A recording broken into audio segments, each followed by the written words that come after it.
So the whole Twitter files has been unraveling for some time now. Part 2 was just released yesterday, authored by Barry Weiss.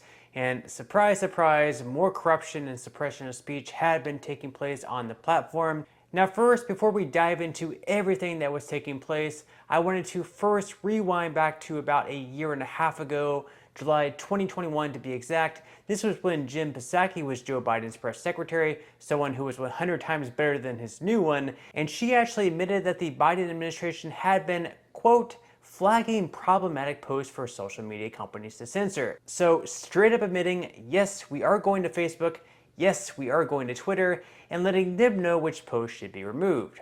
Hey, at least she's being truthful. Thanks, Jen.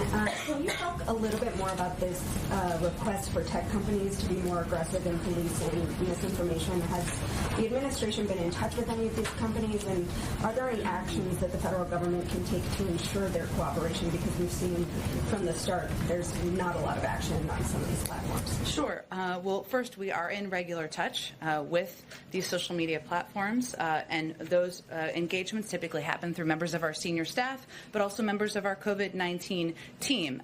Given, as Dr. Murthy conveyed, this is a big issue of misinformation, specifically on the pandemic. In terms of actions, Alex, that we have taken, or we're working to take, I should say, from the federal government, we've increased disinformation research and tracking within the Surgeon General's office. We're flagging problematic posts for Facebook that spread disinformation. Now, interestingly enough, fast forward to here and now, the new but downgraded press secretary Karine Jean-Pierre is now trying to deny the Biden administration has ever been involved in Twitter's efforts to censor certain posts. Watch. Twitter, Elon Musk this week fired the former FBI General Counsel Jim Baker, who was serving as a top Twitter lawyer. Musk alleges that he may have been involved with countermanding his attempts at transparency. And I was wondering if anyone in the Biden administration was in touch with Baker, either regarding moderation decisions that critics call political censorship, or regarding his transparency efforts recently. So it's up to private companies to make these types of decisions. We were not involved. I can say that. We were not involved. So she says that they were not involved, even though Psaki 18 months earlier claimed they were. I know who I believe there, but let's just let the Twitter files speak for themselves.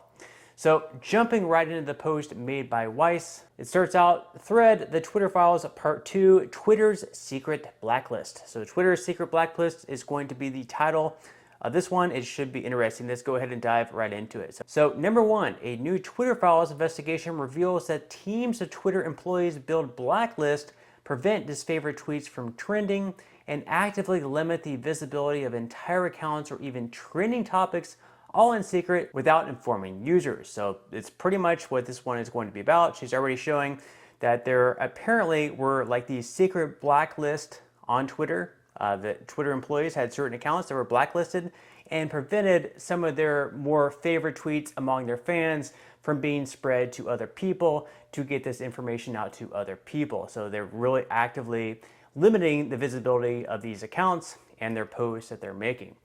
Number 2, Twitter once had a mission to, quote, to give everyone the power to create and share ideas and information instantly without barriers. Along the way, barriers nevertheless were erected. So again, Twitter started out with the idea of, hey, we're going to have this freedom of speech. We're going to be able to come onto the platform. People are going to be able to tweet what they're thinking, you know, not just politics, but pretty much anything else. And we're going to be able to spread all this information. It's going to be this great thing. But then over periods of time, we started, you know, having, I guess, employees deciding what was truthful and what was a lie, and then, you know, blocking the posts that they considered to be a lie. That way there's just one truth. Number 3, take, for example, Stanford's Dr. J, who argued that COVID lockdowns would harm children. Twitter secretly placed him on a, quote, trends blacklist, which prevented his tweets from trending. So he had this idea that COVID lockdowns weren't necessarily a good thing, that they would in fact actually harm children and therefore be a bad thing. And because the employees of Twitter considered this not be a good idea, they went ahead and put him on a blacklist. That way his tweets would not be promoted to other people and be thinking like, hey, maybe this guy is right. Maybe these lockdowns are not a good thing. Even though I originally thought they were a good thing, after seeing his ideas, now I think they're a bad thing. Maybe I'll switch my views. So, maybe we had people, certain Democrats, or, not just Democrats, or it could even be a Republican or independent, reaching out to Twitter saying, hey, we need to block this person's post. I don't like the idea that he's spreading here. We need to have one truth and one truth only. We cannot have this guy's post saying that COVID lockdowns are harming children to be spread to other people. And we can see his account there. There's Dr. J. And you can see in yellow, he has a yellow strike for recent abuse strike and a yellow strike for trend blacklist. Number 4, or consider the popular right-wing talk show host Dan Bongino, who at one point was slapped with a, quote, search blacklist. And there you can see his account. He has a notification spike and search blacklist. So when people are going to search his account, maybe they heard about him online saying this guy is a right-winger. I know you may not go along with all the views that he has, but he says some pretty interesting things on there. So why don't you search him? So then you go on Twitter, you search his name, nothing pops up. Hey, I couldn't find him. I wanted to find him, but I couldn't. Well, Twitter employees did not want people to find this guy for whatever reason. Maybe they found his post harmful. They did not want other people to see his post, and they did not want his post to spread to anyone else. Okay, so let's go ahead and move on to number 5. Twitter set the account of conservative activist Charlie Kirk to do not amplify. So there you can see his account, and you can also see recent abuse strike, notification spike, multiple accounts, do not amplify. So again, Twitter employees found this guy, Charlie Kirk, to be someone who spreads information that they do not like, and therefore they went ahead and made it so his posts were not being amplified to others. That way, if I have Twitter, maybe I don't follow this guy, but I won't ever see his posts because they're not being amplified to other people. So, he's being shut down. Number 6, Twitter denied that it does such things. In 2018, Twitter's head of legal policy and trust, and their head of product said, quote, we do not shadow ban. They added, quote, and we certainly don't shadow ban based on political viewpoints or ideology. But, on the last few examples that we went over, there were some very prominent conservatives on there, or just other viewpoints, not necessarily conservatives. Those viewpoints on lockdowns perhaps being harmful to children, that person being shut down because of their ideology on the COVID lockdowns, and their accounts are being restricted on that. We should have knowledge and viewpoints on both sides of the aisle. People should be able to see something about maybe COVID lockdowns being a positive thing, COVID lockdowns being a negative thing, and then allow people to kind of make their own personal decision from there. We should not be censoring people on either side of the aisle. It's just very, very silly. Number 7, what many people call, quote, shadow banning, Twitter executives and employees called, quote, visibility filtering, or VF. Multiple high-level sources confirm its meaning. So this is a very real thing within Twitter to pretty much censor accounts. Of course, they would call it something else to make it sound not as bad, but nonetheless, it was confirmed within Twitter employees. Number 8, think about visibility filtering as being a way for us to suppress what people see to different levels. It's a very powerful tool, one senior Twitter employee told us. So, very high-ranking employees within Twitter confirming this is a very real deal. Number 9, VF refers to Twitter's control over user visibility. It used VF to block searches of individual users to limit the scope of a particular tweet's discoverability from ever appearing on the trending page and from inclusion in hashtag searches. So again, there are certain people that high-ranking officials or maybe just Twitter employees did not like, and they made it so their tweets would not trend and therefore their accounts would not be discovered. So they wanted to keep these people on the very down low, and they did not want these people to gain popularity, because if they did, maybe their viewpoints would spread, and these are very, very dangerous viewpoints. You got to remember, we just need to have one truth. COVID lockdowns are a very, very good thing, or anything else that's getting blocked. The opposite of that is a very good thing. Okay, so let's go ahead and move on to the next one. 11, we control visibility quite a bit, and we control the amplification of your content quite a bit. And normal people do not know how much we do, one Twitter engineer told us.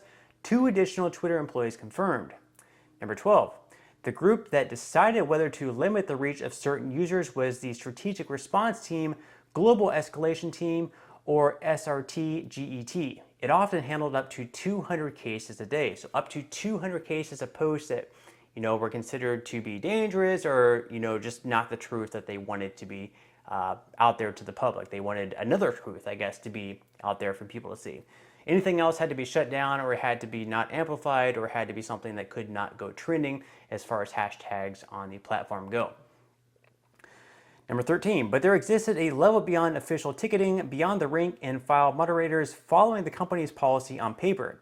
That is the, quote, site integrity policy, policy escalation support, known as SIP-PES. This secret group included head of legal policy and trust, the global head of trust and safety, subsequent CEOs Jack Dorsey, and others. This is where the biggest, most politically sensitive decisions got made. Think high follower count, controversial. Another Twitter employee told us, for these, quote, there would be no ticket or anything. 16.